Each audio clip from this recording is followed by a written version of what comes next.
Doctor CP Gupta ji, doctor Nirmala डोगरे जी, doctor Rashmi Singh ji, हमारे जन विकास परिषद के जिले के अधिकारी आदरणीय श्री संदीप जी गौहर, विद्यार्थी परिषद के संभाग संयोजक और प्रदेश के खेल प्रमुख भाई भूपेंद्र सिंह तोमर जी, जिला संयोजक भाई पुरुषोत्तम झिंझोरे जी, हमारे जन विकास परिषद के सभी ब्लॉक के समन्वयक, पत्रकार बंधु और उपस्थित छात्र शक्ति, राष्ट्र शक्ति, युवा कैडर, आप सभी को मैं नमन करता हूं।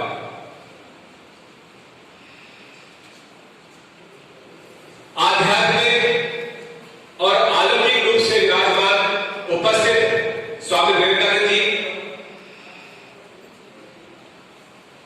जिनकी 159वीं जयंती को मनाने के लिए हम सब लोग यहां एकत्रित हुए हैं।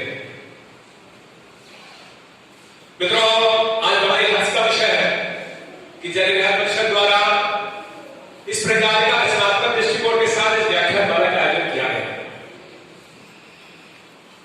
मुस्लिम पूर्व के वक्ताओं ने बहुत ही सार्थक रूप से स्वामी जी के जीवन पर प्रकाश डालने का प्रयास किया।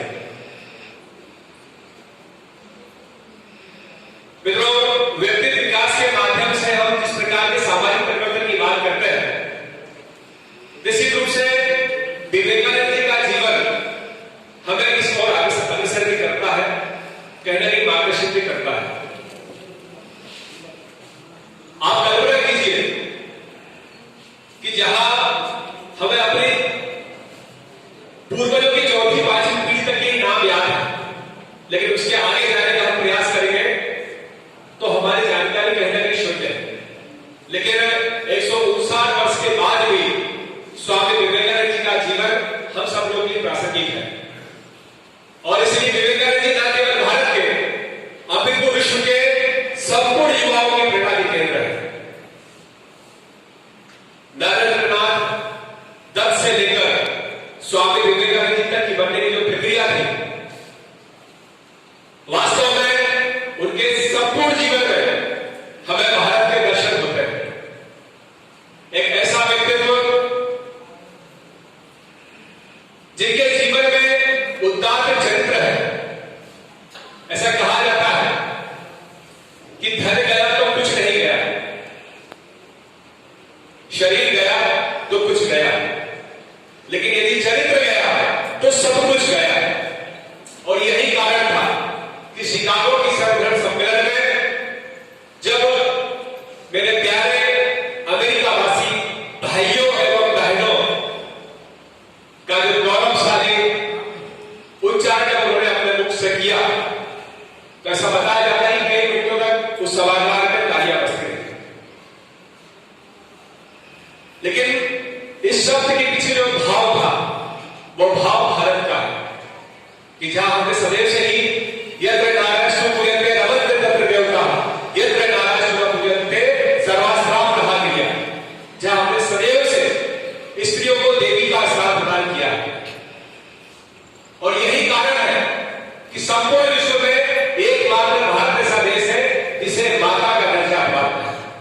और जब इस गौरवशाली भारत माता का वर्णन उस शिकागो की सर्वधर्म सम्मेलन में विवेकानंद जी ने किया, तो उससे संपूर्ण विश्व कहने के परिचित हुआ।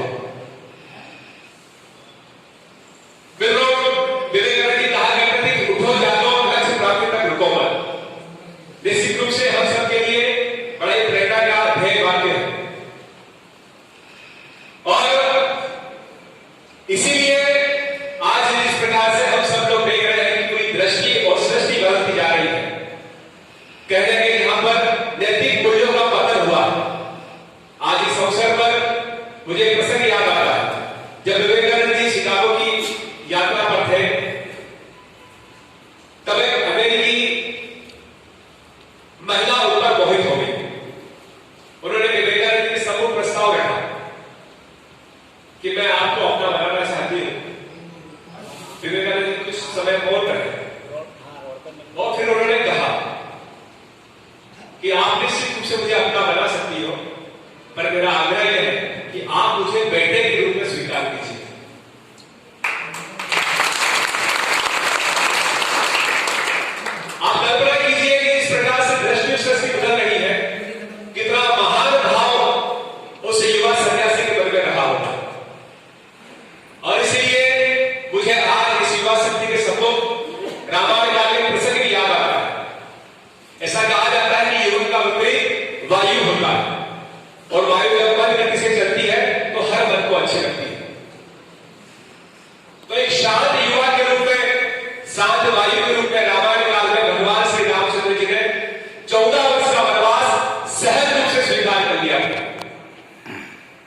लेकिन वही युवा जब तूफान के रूप में आता है, उग्र रूप में आता है, तो भगवान हनुमान का रूप लेकर लंका को भी तहस नहस करके आ जाता है।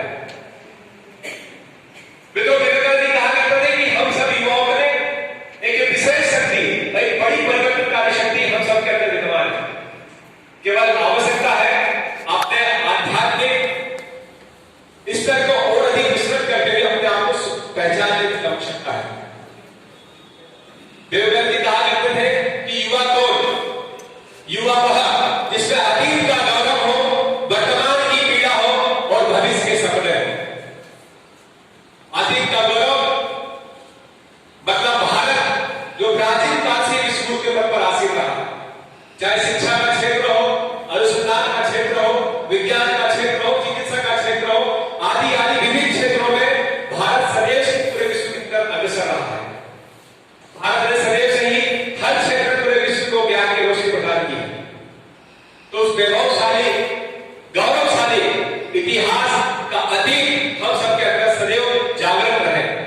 वर्तमान की पीड़ा, कोई भी गरीब ना रहे, अंतिम पंक्ति में बैठे अंतिम व्यक्ति का हम उत्थान कैसे कर सकते हैं, इस भाव के साथ हम अपने आप को सेवा कार्य में आहुत करें। इसलिए वर्तमान की पीड़ा हो और वर्तमान की पीड़ा को कहकर के महसूस करते हुए एक समर्पित भाव से एक जिम्मेदार नागरिक के रूप में अपने आप को स्थापित कर सके और भविष्य के सपने अर्थात भारत माता पुनः विश्व के पद पर आसीन हो, ऐसा भविष्य का सपना हम सबके अंदर हो।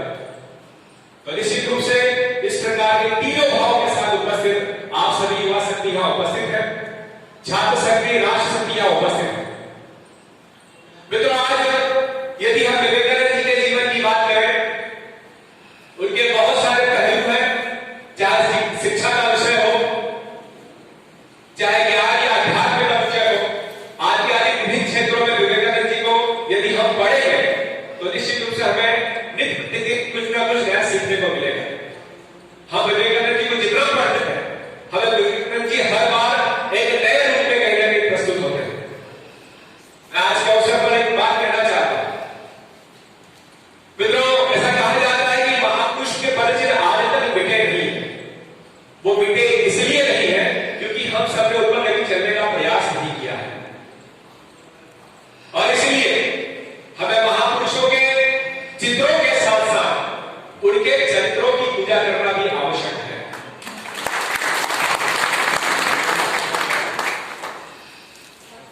डॉक्टर विवेकानंद को मैंने जैसे कहा, जितना पढ़े उतना कम। आज का यह कार्यक्रम न केवल सफल है अपितु सार्थक भी है, और मैं सार्थकता से परिपूर्ण कार्यक्रम में आप सबसे आग्रह करना चाहता हूं कि हम आज से, अभी से हम नियम बनाएं कि हम विवेकानंद